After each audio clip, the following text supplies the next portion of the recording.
Hi, everyone. Hi again. We're in the Pure Worship book, page 126 is it? Yes. 126, and we've just covered part of the subhead, which is Watchmen In the in the first century. And all they've done in the paragraph so far is state that the apostles preached that Israel, fleshly Israel, has been rejected and it's been replaced by spiritual Israel. If you want more information about that, look at the previous video where you have all of the paraphrased or not even paraphrased texts where they assume that you know, and you apparently won't look up the text because they don't say what you say they say. That the apostles clearly taught that spiritual Israel, the anointed, has now replaced fleshly Israel. So now we're going to do the next couple of paragraphs to the end of this particular subhead where they make some other outrageous claims, and that involves words that they don't seem to recognize the definition of. So let's see what they say about what really happened after the apostles died. Among the first century watchmen, the Apostle Paul set an outstanding example. He took his responsibility seriously. Like Ezekiel, he knew that he would be blood guilty if he failed to fulfill his assignment. Acts 20:26-27. Following the pattern of other watchmen, Paul not only warned others but also proclaimed good news. In fact, under the guidance of Holy Spirit, he quoted the prophecy recorded by Isaiah. How beautiful on the mountains are the feet of the one bringing good news. And he applied it to the work done by Christ's followers as they preach about God's kingdom. So that was Isaiah 52 that he quotes, and they're saying this, that he's applying it to Christ followers, Romans 10:13-15. After the death of the apostles, the foretold apostasy overwhelmed the Christian congregation.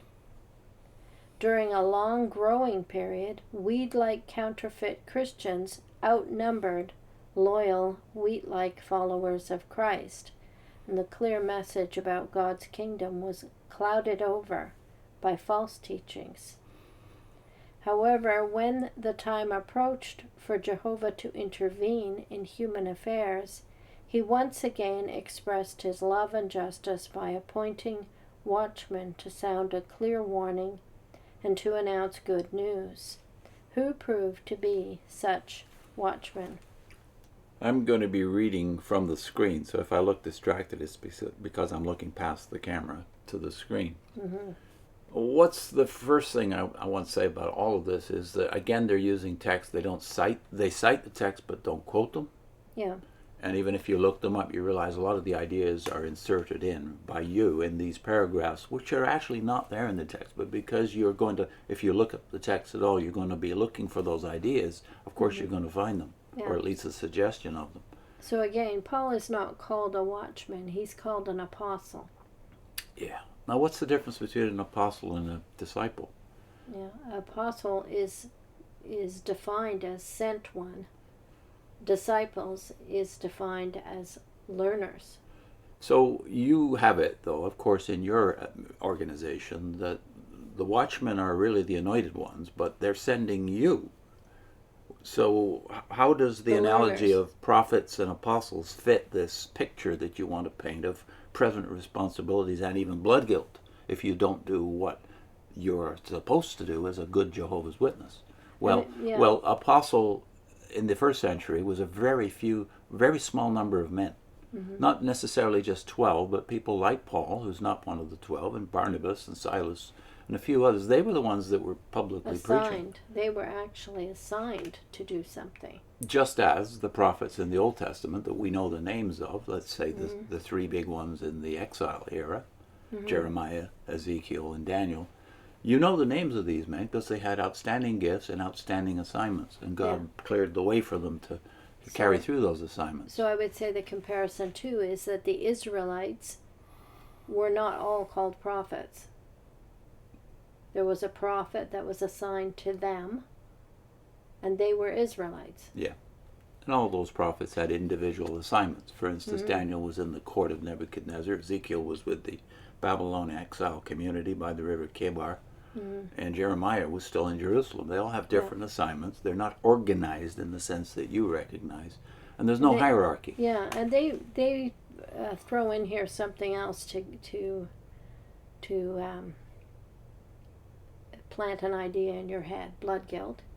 It's right here at the beginning. So they've got Paul would have been blood guilty if he failed to fulfill his assignment. But you don't view it as his assignment. You view it as all Christians' assignment. And so then when they continue, they talk about him quoting something and applies it to the work done by Christian workers. Or so you. The phrase is Christ's followers. Oh, Christ's followers. Yeah. So all of the blood guilt responsibilities have been transferred from the one actually sent, which was Paul or Ezekiel in the Old Testament. To everyone. To everyone, yeah. Mm-hmm. This is not the way you interpret the Bible. And in the same paragraph 21, they have references to Romans 10, where you have that famous rhetorical question of Paul, how would they hear unless someone is sent? And the implication being that you're responsible, therefore. Yeah, but it's him that's being sent. Well, Paul and the other apostles, of course, are the ones sent. There's no evidence that the early disciples did any kind of canvassing like you imagine.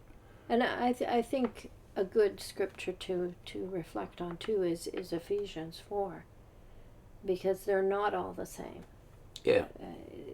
Christ gives to the church some apostles, some teachers, some prophets, some evangelists. So not everyone is even an evangelist, let alone an apostle or prophet. They also have inserted, he applied it to the work done by Christ's followers as they preach about God's kingdom. Try to find in the 22 speeches by Christians in Acts any reference to God's kingdom. Mm-hmm. You don't notice that, of course. The idea is always being inserted that they're preaching the topic you preach. Yeah. And then you have in paragraph 22 another idea planted in your head. So just as they don't distinguish between a disciple, a learner, and a sent one, an apostle, they don't distinguish between apostasy and heresy. Yeah. And look at the scriptures they used to prove there was a foretold apostasy. Acts 20:29. What happens if you look that up? Well, you first of all realize Paul is talking again to elders, and he's talking about oppressive wolves that will appear within the flock. But what will happen to them? Will they overwhelm the loyal wheat-like followers? He's not prophesying that they're going to overwhelm the church. He's telling the elders so they are aware that there may be some that will come in and try and take disciples away. I think it says draw them away. After themselves. In other words, they'll become followers of men, not apostolic church members. Mm-hmm. And then you have, of course, the text is omitted here, 1 John 2, where it's very clear that the antichrists are not going to take over the church. They're going to leave the church, separate themselves, which is the root meaning of the word heresy. Yeah. So you're talking about apostasy as if the whole church is taken over, when the word you mean is heresy. Yeah. Those who separate themselves, the root meaning of the word heresy is heretical, is separation. Those who separate themselves from the existing church, either physically or by the way they teach. Mm-hmm. Usually physically, though, because they, of course, are not tolerated within the mainstream churches of apostolic churches. And the 2 Thessalonians one is really about later. It's the future, because it's talking about the Antichrist. It's once the Antichrist comes. It's not now, and they've got it all through history that this is fulfilled. Yeah. By them, by an Antichrist. Yeah, the man of iniquity he's actually called there the man of lawlessness, right? The lawless. So their church has always believed that apostasy would be in the future. It's not already happened. They were teaching through those first centuries that we were anticipating an Antichrist in the future who would be there when Christ arrived. Yeah. The second coming. And then they apply it to the parable in Matthew 13. Which is not about Christians outnumbering the weeds outnumbering the wheat. Never said. and false teachings is not in there at all. No. We'll just read the two parables. The first Yeah. of all being the parable of the sower, Matthew 13, and the one that follows it, the parable of the wheat and the weeds. None of these ideas are in there. And the idea that is there and that you don't hold is that there will be no Together. distinguishing between these groups until Christ arrives. Yeah. And of course, you believe you're in the harvest period, so that's up to you Yeah. to do this. And then the idea that somehow God loves us so much he sent a watchman. Well, Yeah. what happened to the 18 centuries in between the apostles? That's what, 50, 60 generations of Christians who you say God didn't love enough to send a watchman Yeah. or have a governing body there for them Yeah. so what, they'd what understand kind of love the is truth. that? To leave people without a shepherd Yeah. for all those years. And yet we Yeah. call Christ, who said, on this rock I will build my church and the gates of Hades will not prevail against it. We call him the Good Shepherd.